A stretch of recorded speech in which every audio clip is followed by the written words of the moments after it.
Urlaub z bajtlami w PRL, opowiadanie Hejdli, po śląsku czyta Johanka.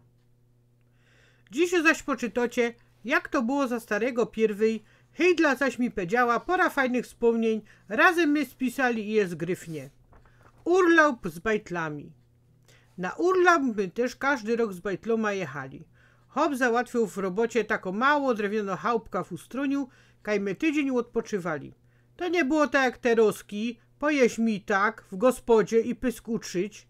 Na Ibrich pieniędzy nie było, no to samach warzołach, te mitagi. Mieliśmy auto malucha, napakowaliśmy fol, wszystkiego. Kwanty były w każdej dziurze. Na zicu, kaj 3 bajtle siedziały i pod zicem, a na dachu były biksy i krauzy z roztomaitym jodłem. Mitaki na wakacjach. W warzołach na kochrze, a w prodiżach piekłach zisty i inkrze maszkety. Mieliśmy też butla z gazem. Ta moja familia miała tam ogromny apetyt. Nie zdążyłach pomyć po mitaku, a już wołali o jedzenie. Każdy dzień pod wieczór szlimy też na dobry keks, że szlak za mną, do kafejki Delicja. To dopiero była wielko szpana tak pomaszkecić. Największa radość była z pluskania we wodzie.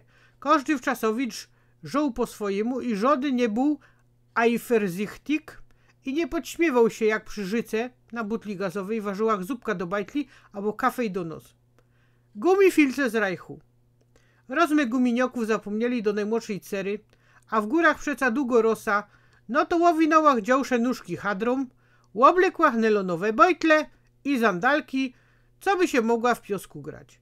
Miastowo dziążka padło: a co ty masz na nóżkach? A nasza 3-latka była mądro i pado: to takie nelonowe gumifilce z Rajchu.